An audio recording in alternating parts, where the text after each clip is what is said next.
हर हर महादेव सभी को। आज हम रुद्र संहिता सती खंड अध्याय 13 पढ़ेंगे, जिसमें हम जानेंगे ब्रह्मा जी की आज्ञा से दक्ष द्वारा मैथुनी सृष्टि का आरंभ, अपने पुत्र हरेशवों और शबलाशवों को निवृत्ति मार्ग में भेजने के कारण दक्ष का नारद को शाप देना। चलिए शुरू करते हैं गणेश वंदना से। वक्रतुंड महाकाय सूर्यकोटि समप्रभ निर्विघ्न कुरु मे देव सर्वकारेषु सर्वदा। ब्रह्मा जी कहते हैं, नारद, प्रजापति दक्ष अपने आश्रम पर जाकर मेरी आज्ञा पा हर्ष भरे मन से नाना प्रकार की मानसिक सृष्टि करने लगा। उस प्रजा सृष्टि को बढ़ती हुई ना देख प्रजापति दक्ष ने अपने पिता मुझ ब्रह्मा से कहा। दक्ष बोले, ब्राह्मण तात प्रजानाथ, प्रजा बढ़ नहीं रही है। प्रभु, मैंने जितने जीवों की सृष्टि की थी वह सब उतने ही रह गए हैं। प्रजानाथ, मैं क्या करूं? जिस उपाय से ये जीव अपने आप बढ़ने लगे वह मुझे बताइए, तदनुसार मैं प्रजा की सृष्टि करूंगा, इसमें संशय नहीं है। ब्रह्मा जी ने कहा, तात प्रजापति दक्ष, मेरी उत्तम बात सुनो और उसके अनुसार कार्य करो। सुरश्रेष्ठ भगवान शिव तुम्हारा कल्याण करेंगे। ब्रजेश प्रजापति पंचजन की जो परम सुंदरी पुत्री असिकनी है उसे तुम पत्नी रूप से ग्रहण करो। स्त्री के साथ मैथुन धर्म का आश्रय ले तुम पुनः इस प्रजा सर्ग को बढ़ाओ। असिकनी जैसी कामिनी गर्भ से तुम बहुत सी संतानें उत्पन्न कर सकोगे। तदंतर मैथुन धर्म से प्रजा की उत्पत्ति करने के उद्देश्य से प्रजापति दक्ष ने मेरी आज्ञा के अनुसार वीरण प्रजापति की पुत्री के साथ विवाह किया। अपनी पत्नी वीरिणी के गर्भ से प्रजापति दक्ष ने 10,000 पुत्र उत्पन्न किए जो हरेश्व कहलाए। मुने वे सब के सब पुत्र समान धर्म का आचरण करने वाले हुए। पिता की भक्ति में तत्पर रहकर वे सदा वैदिक मार्ग पर ही चलते थे। एक समय पिता ने उन्हें प्रजा की सृष्टि करने का आदेश दिया। तब वे सभी दाक्षायण नामधारी पुत्र सृष्टि के उद्देश्य से तपस्या करने के लिए पश्चिम दिशा की ओर गए। वहां नारायण सर नामक परम पावन तीर्थ है, जहां दिव्य सिंधु नद और समुद्र का संगम हुआ है। उस तीर्थ जल का ही निकट से स्पर्श करते उनका अंतःकरण शुद्ध एवं ज्ञान से संपन्न हो गया। उनकी आंतरिक मलराशि धुल गई और वह परमहंस धर्म में स्थित हो गए। दक्ष के वे सभी पुत्र पिता के आदेश में बंधे हुए थे, अतः मन को सुस्थिर करके प्रजा की वृद्धि के लिए वहां तप करने लगे। वे सभी सत्पुरुषों में श्रेष्ठ थे। नारद, जब तुम्हें पता लगा कि हरेश्वगण सृष्टि के लिए तपस्या कर रहे हैं, तब भगवान लक्ष्मीपति के हार्दिक अभिप्राय को जानकर तुम स्वयं उनके पास गए और आदर पूर्वक यो बोले, दक्ष पुत्र हरेश्वगण, तुम लोग पृथ्वी का अंत देखे बिना सृष्टि रचना करने के लिए कैसे उद्धत हो गए? ब्रह्मा जी कहते हैं, नारद, हरेश्व आलस्य से दूर रहने वाले थे और जन्म काल से ही बड़े बुद्धिमान थे। वह सब के सब तुम्हारा उपयुक्त कथन सुनकर स्वयं उस पर विचार करने लगे।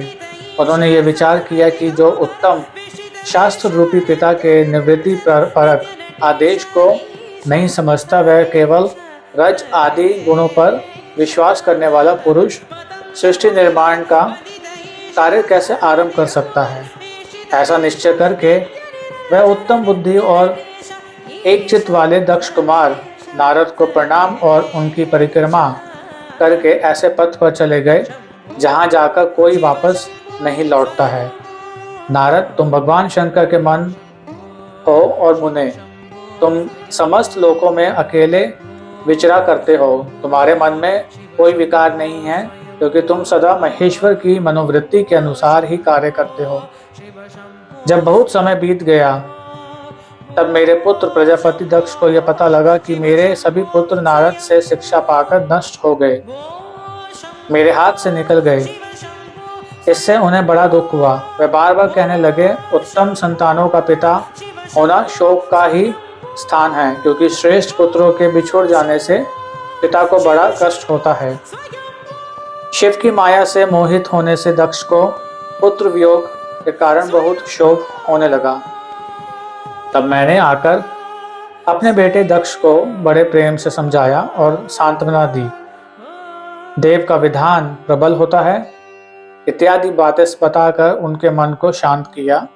मेरे सांत्वना देने पर दक्ष पुनः पंचजन कन्या असिकनी के गर्भ से शबलाश्व नाम की एक सहस्त्र पुत्र उत्पन्न किए।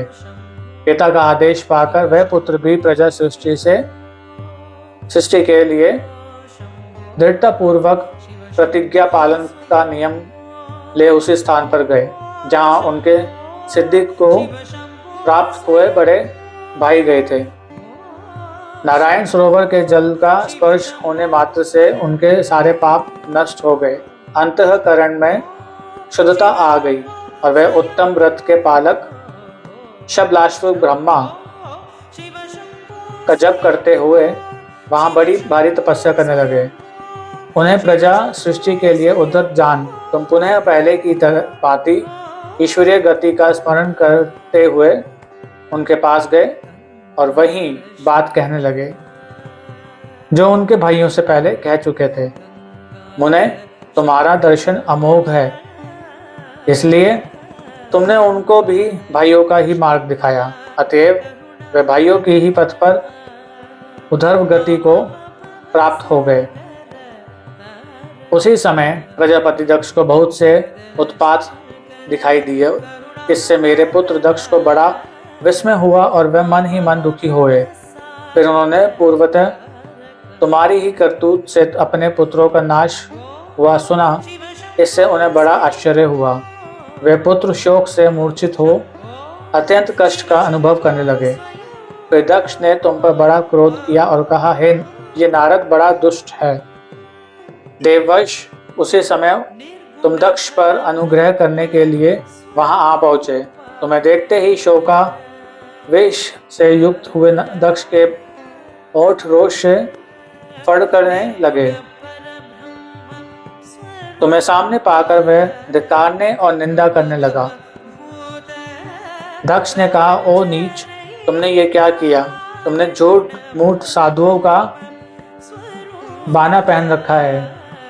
इसी के द्वारा ठग कर हमारे भोले भाले बालकों को तुमने भिक्षुओं का मार्ग दिखाया है, ये अच्छा नहीं किया। तुम निर्दय और शठ हो, इसलिए तुमने हमारे इन बालकों को जो अभी ऋषि ऋण, देव ऋण और पितृ ऋण से मुक्त नहीं हो पाए थे, लोक और प्रलोक दोनों के श्रेय का नाश कर डाला। जो पुरुष इन तीनों ऋणों को उतारे बिना ही मोक्ष की इच्छा मन में लिए माता पिता को त्याग कर घर से निकल जाता है, सन्यासी हो जाता है, वह अधोगति को प्राप्त होता है।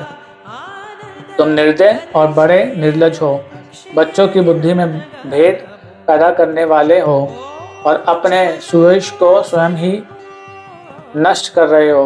मूढ़ मते, तुम भगवान विष्णु के पार्षदों में व्यर्थ ही घूमते फिरते हो। अधमाधम, तुमने बारंबार मेरा अमंगल किया है, अतः आज से तीनों लोकों में विचरते हुए तुम्हारा पैर कहीं स्थिर नहीं रहेगा अथवा कहीं भी तुम्हें ठहरने के लिए सुस्थिर को ठिकाना नहीं मिलेगा। नारद, यद्यपि तुम साधु पुरुषों द्वारा सम्मानित हो, तथापि उस समय दक्ष ने शोकवश तुम्हें वैसा शाप दे दिया। वह ईश्वर की इच्छा को नहीं समझ सके। शिव की माया ने उन्हें अत्यंत मोहित कर दिया था। मुने, तुमने उस शाप को चुपचाप ग्रहण कर लिया और अपने चित्त में विकार नहीं आने दिया। यही ब्रह्म भाव है। ईश्वर कोटि के महात्मा पुरुष स्वयं शाप को मिटा देने में समर्थ होने पर भी उसे सह लेते हैं।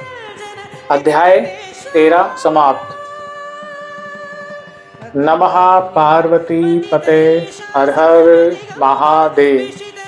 सभी को हर हर महादेव। जय शिव शंकर।